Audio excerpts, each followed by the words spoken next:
मेरे खूबसूरत देखने वालों, कैसे हैं आप लोग?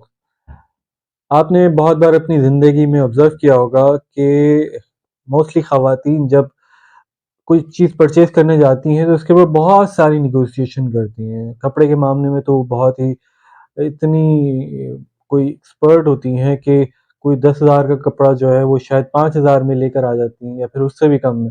मगर ये नेगोशिएशन बहुत लंबी चलती है। मर्दों का ये हाल नहीं होता वैसे। मर्द जाते हैं, उनके ज़हन में एक प्राइस होती है, वो प्राइस वो किस तरह ड्राइव करते हैं ये उनको पता होता है। शायद उन्होंने देखी होती है कहीं से या फिर कंपेरेबल होती है। तो वो अगर कहीं सामने से ऑफ़र आती है और सामने बेचने वाला भी मर्दों को अलग तरीके से बेचता है, औरतों को अलग तरीके से बेचता है। ये आजकल का भी नॉर्म है। तो वो जो आगे से ऑफ़र आती है, अगर वो उस प्राइस से कोइंसाइड करती है तो उसको ले लेते हैं या फिर कहते हैं कि नहीं यार, मैं तुम्हें इतने दूँगा पैसे, लेना है तो ले लो। डील बन जाती है और बात खत्म हो जाती है। मैंने भी अपनी ज़िंदगी में बहुत सारा इस तरह का ऑब्ज़र्व किया है और मैं आपको पर्सनल एक्सपीरियंस भी बताऊँ कि बहुत बार ऐसा होता है कि मैं कुछ लेने जाता हूँ और मैं बहुत कुछ सोच रहा होता हूँ इसके पीछे कि यार इसके अंदर ये चीज़ें होती हैं, ये होनी चाहिए, इतने का नहीं होना चाहिए, इतने का होना चाहिए, ये नहीं होगा तो मैं नहीं लूँगा। कन्फ्यूज़न होती है, कोई महँगी चीज़ परचेज़ करने जा रहे हैं, उसके अंदर कन्फ्यूज़न होती है। मगर कोई आपको एक दुकानदार मिलता है और वो कहता है कि आपको कुछ चीज़ें बताता है और कहता है कि आप ये ले लें, और थैली में पैक करता है और आपके हाथ में दे देता है। और आप पैसे उसको निकाल के दे देते हैं और जब आप घर जा रहे होते हैं, वापस लौट रहे होते हैं, तो आप रियलाइज़ करते हैं कि ये आपके साथ क्या हुआ? मतलब शायद आप उसको परचेज़ नहीं करना चाह रहे थे या शायद आपको रिग्रेट हो रहा होता है कि यार मैंने इतनी जल्दी हाँ कैसे कर दिया, या फिर मैं इतनी जल्दी कैसे इस बात पे आमादा हो गया, उसकी बातों में कैसे आ गया। इसके पीछे अगर आप थोड़ी डीप में जाएँ तो शायद ये साइंस है इसके पीछे, या तो आपको उसकी पर्सनैलिटी इतनी अच्छी लगी होगी, या तो उसने अपनी प्रोडक्ट के बारे में सारी चीज़ें बता दी होंगी, या तो कुछ ऐसा उसने किया कि आप कुछ बोलने के काबिल ही नहीं रहे, आपके पास कोई आर्गुमेंट ही नहीं रहे कहने के, और आपने जो है उसकी प्रोडक्ट बाय कर ली। ऐसे ही ज़िंदगी में इसको कनेक्ट करें तो आपके रिलेशंस दूसरों के साथ होते हैं, अपने स्टेक होल्डर के साथ। आपके एज़ एन इंडिविजुअल आपके रिलेशन अपनी फैमिली के साथ इस तरह हो सकते हैं। बहुत सारी चीज़ें होती हैं, घरों में बहुत सारे नाचाकियाँ होती हैं, बहुत सारी चीज़ें, बहुत ओपिनियंस होते हैं। किसी का कोई ओपिनियन है, कोई कहता है कि नहीं यार ये तस्वीर इस तरफ नहीं, तस्वीर इस तरफ लगानी है। ये मैं एक छोटे-छोटे इश्यूज़ के बारे में बात कर रहा हूँ, बहुत बड़े-बड़े इश्यूज़ होते हैं। अगर आप जॉब पर जाएँ तो वहाँ बहुत सारे इश्यूज़ होते हैं, मैनेजर और एम्प्लॉयी के बीच में, ओनर्स एंड मैनेजर्स के बीच में और दूसरे स्टेक होल्डर्स के बीच में। बहुत सारे डिफरेंट डिफरेंट किस्म के इश्यूज़ होते हैं। आप अपने वेंडर्स को देख लें, अदर स्टेक होल्डर्स होते हैं।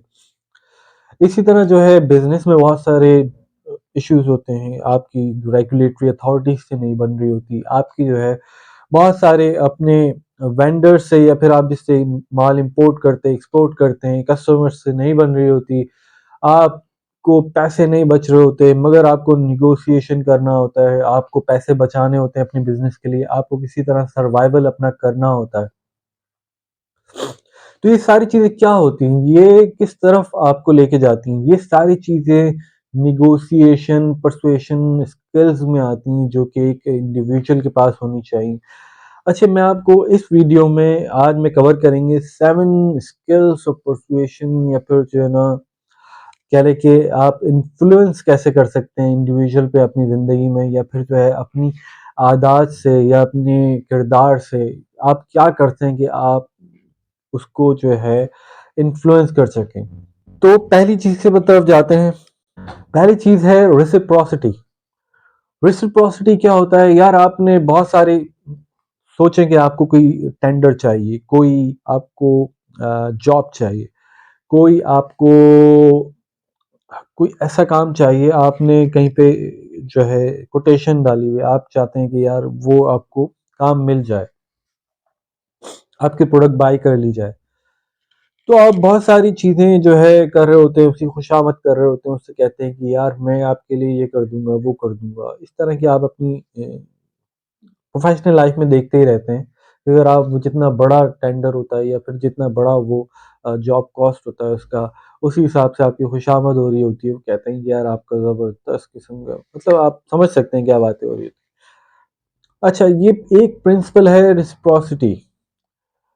ये क्या होता है कि यार आपने फेवर पहले ही कोई दे दिया। मैं अपनी मिसाल बताऊं, मैं एक ऑर्गेनाइजेशन में गया, वहां मुझे कोई नहीं जानता था और कुछ दिनों तक मुझसे काम भी नहीं कोई लिया जा रहा था। And I was sitting idle. मैं सोच रहा था कि यार मैं क्या करूं, ना मैं यहाँ से कोई जानता है मुझे, ना कोई जो है मैनेजर मुझे काम दे रहा है। तो हाईली मैं स्किल तो था, तो मैंने सोचा कि यार क्यों ना मैं अपनी स्किल्स देना शुरू करूं। यहाँ के लोगों को शायद मेरी स्किल्स की ज़रूरत होगी, बहुत सारे लोग अलग अलग काम कर रहे हैं। तो मैंने उनसे कहा कि यार आप लोग मुझे बताएं, अगर आपका कोई काम है जो कि आप जो नहीं कर पा रहे हैं, या फिर जो है आप बिजी हैं और आप चाहते हैं कि कोई भी किसी किस्म का काम हो, कोई भी मतलब हल्के से हल्का काम हो, आप मुझे दे सकते हैं। तो इस तरह के ऑफर लोगों को बड़ी पसंद आती हैं। उन्होंने मुझे काम दिया, लड़कों ने मुझे काम दिया जो कि मुझसे जूनियर ही थे, मगर उन्होंने मुझे काम देना शुरू कर दिया और वो अपनी चीज़ें मुझसे करवाते रहे। और वो जब उन्होंने देखा कि यार ये तो बड़ा ज़बरदस्त काम कर रहा है, तो उन्होंने और थोड़ा हार्ड काम दे दिया। ठीक है, तो फिर उसके बाद क्या हो गया कि प्रेजेंटेशन आई, तो उस लड़के को प्रेजेंटेशन बनानी नहीं आती थी। मैंने उसको ज़बरदस्त किस्म की प्रेजेंटेशन बना के दे दी। तो वो लड़का मेरा गिरवीदा हो गया, उसने कहा कि यार ये तो बड़ी ज़बरदस्त किस्म की चीज़ हो गई। और उसके सामने उसकी मैंने जो है इज़्ज़त हर किसी के सामने बढ़ा दी, क्योंकि उसने ऐसी प्रेज़ेंटेशन की कि शायद किसी ने देखी नहीं थी उस वक़्त। तो मैंने उसको एक फ़ेवर दे दिया, उसके फ़ेवर लेने से पहले। अच्छा, ये मैं सिर्फ़ इसलिए नहीं बता रहा कि ये जो है मैंने कोई प्लांटेड किया, ये मेरी नेचर है। अगर आप इसको नेचर बना लें अपनी, तो आप अपनी इस नेचर की बदौलत बहुत सारी सक्सेस हासिल कर सकते हैं, बहुत सारे फ़ायदे उठा सकते हैं। अच्छा, जब मैंने उसको ये फ़ेवर दे दिया, तो एक एक आपके हार्ट में एक सॉफ्ट कॉर्नर आ जाता है किसी के लिए। तो जब भी अब मुझे कब कोई ज़रूरत पड़ती, तो वो हमेशा रेडी होता मेरी हेल्प करने के लिए, क्योंकि मैंने उसको एक फ़ेवर पहले दे दिया। हालाँकि मुझे ज़रूरत नहीं किसी फ़ेवर की, बट वो हमेशा रेडी है कि यार मुझे शायद कोई फ़ेवर चाहिए, तो मैं आपको फ़ेवर देने के लिए तैयार हूँ। तो एक ये होता है, मैंने आपको बता दिया क्या कहलाता है, रेसिप्रोसिटी। ठीक है? दूसरा क्या कहलाता है, दूसरा अगर आप कहें तो इन्फ्लुएंस का तरीका, या फिर जो है आप कह लें आप किस तरह लोगों के ऊपर आप स्कैरसिटी स्कैरसिटी एक दूसरा प्रिंसिपल है। स्कैरसिटी क्या होता है कि आप किसी चीज़ को कम कर दें। फॉर एग्जाम्पल, कोई मार्केट में कोई चीज़ थी, एक बिक रही थी, फॉर सपोज एक पेन था जो कि ज़बरदस्त किस्म का लिखता था और वो हज़ारों की तादाद में था, और वो उसके हर कोई जो है खरीदने वाला था, मगर नॉर्मली बिकता था वो। एक दिन ये हुआ कि वो पेन जो है सिर्फ 10 रह गए, और एक ही मालिक के पास रह गए 10 पेन। अब वो एक कस्टमर जो है जिस भी दुकान वाले के पास जाता, तो जब वो खरीदने जाता तो उसको पता चलता कि यार यहाँ तो पेन ही नहीं है, और एक ही बंदे के पास पेन है, उसके पास 10 पेन बचे हैं और उसको एक ही लेना है। तो जब उसने सोचा कि यार मुझे तो एक ही लेना है, मगर ये मार्केट में पूरे 10 पेन बचे हैं, तो वो उसके जहन में ख्याल आता है क्यों ना मैं यार 10 पेन ले लूं, पता नहीं आगे बचे ना बचे। तो स्केर्सिटी का जो प्रिंसिपल होता है, ये इसी तरह काम करता है। ये आपके एक अनकॉन्शियस में आपको एक एक जो है थॉट देता है कि क्यों ना आप इसको कंज्यूम कर ले।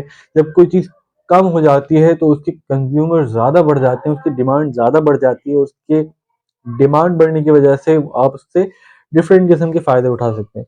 तो स्केर्सिटी, अगर आप किसी इंटरव्यू में जा रहे हैं, अगर आपके पास कोई ऐसी प्रोडक्ट है बेचने की, अगर आप कोई भी ऐसा काम कर रहे हैं, बिजनेस है, जॉब है, तो आप स्किल्सिटी पैदा करें। किस तरह पैदा करनी है आपको पता है।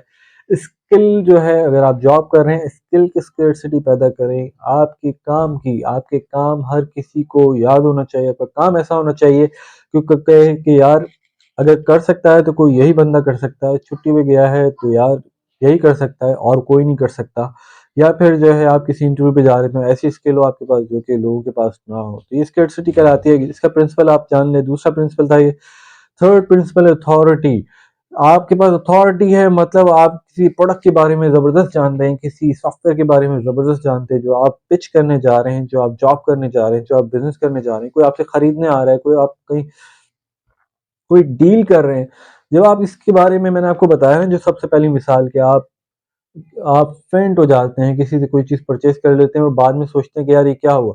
तो शायद उसने उसने आपको इतना कुछ एक्सप्लेन कर दिया होता है थोड़े से टाइम में, कि आपके क्वेश्चंस जो होते हैं वो क्वेश्चंस बिल्कुल खत्म हो जाते हैं। आप सोचते हैं कि यार बस और तो कुछ पूछना ही नहीं था, सब कुछ इसी ने बता दिया, तो शायद ये खत्म हो गई मेरी बात। तो आपकी अथॉरिटी होनी चाहिए चीज़ों के ऊपर। अथॉरिटी आपको एक क्लियर सेट ऑफ आपका माइंड दे देगी, आपको अथॉरिटेटिव, या कह लें कि आपको एक हावी कर देगी दूसरे की समातों के ऊपर, दूसरे के जज़्बात के ऊपर, और आप कनेक्ट कर पाएँगे कस्टमर से। इसकी मिसाल एक और भी मैं आपको दे सकता हूँ। इसकी मिसाल ये ले लें कि फॉर सपोज़ अगर आपके पास कॉल आती है, आपकी कोई प्रोडक्ट है और आप कहते हैं कि यार मैं आपको कनेक्ट करता हूँ उस बंदे से जिसके पास 11 साल का एक्सपीरियंस है। या फिर आप कहते हैं कि मैं उस बंदे से आपकी बात कराता हूँ जिसके पास 15 साल का एक्सपीरियंस है। तो जो सामने सुनने वाला होता है, उसके दिमाग में पहली एक बात आ जाती है कि यार ये जो बंदा कहेगा मुझे 15 साल के एक्सपीरियंस के साथ, ये मुझे वो बात कहेगा जहाँ जो मुझे शायद किसी और से नहीं मिलेगी। तो वो बंदा पहले ही इन्फ्लुएंस हो जाता है, हाफ इन्फ्लुएंस हो जाता है बात करने से पहले ही, और हाफ इन्फ्लुएंस बात करने के बाद हो जाता है। तो नेक्स्ट थिंग है कंसिस्टेंसी। जब आप किसी चीज को कंसिस्टेंसी से करते हैं, लोगों को पता है आप कंसिस्टेंट है, इसके अंदर आप रिजल्ट दे रहे हैं यार, आपकी टीम जो है हमेशा फाइनल में ट्रॉफी लेकर आती है, आप जो है जो काम लेते हैं प्रोजेक्ट को पूरा कर देते हैं, आप जो है किसी बिजनेस को उठाते हैं तो वो आसमान की बुलंदियों पर चला जाता है, आप जो है अपने घर वालों से कुछ कहते हैं तो उसको पूरा करते हैं। जब कंसिस्टेंसी होती है किसी चीज में, तो लोगों का आपके ऊपर एतमाद पहले ही बढ़ जाता है। लोग आपको कोई काम देने से पहले ये सोच लेते हैं, या उनके दिमाग में होता है कि यार ये बंदा कंसिस्टेंट है, इसने अपने पुराने सारे वादे निभाए हैं और मुझे कोई इशू नहीं है इसके साथ डील करने में। तो एक इन्फ्लुएंस का बड़ा ज़बरदस्त तरीका होता है कि अपने आप को कंसिस्टेंट बनाएं, अपने आप को बहुत एक ये नहीं कहता कि आप छक्के चौके मारें, आप जो है बिल्कुल स्मूथ चलें, अपनी रफ्तार से चलें और अपनी क्वालिटी को बेहतर बनाते जाएँ ग्रेजुअली, मगर वो कंसिस्टेंट होनी चाहिए। कंसिस्टेंसी हर किसी को अच्छी लगती है।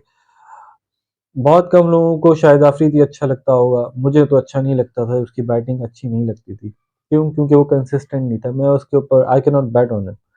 मैं उसके ऊपर ये नहीं कह सकता था कि यार ये मैच जिता देगा। हाँ, वो कभी फँसा हुआ मैच होता था तो यही कहते थे यार जिता दे तो जिता दे, वरना ना जिताए तो हम क्या कर सकते हैं भाई इसका। तो कंसिस्टेंसी एक दूसरा।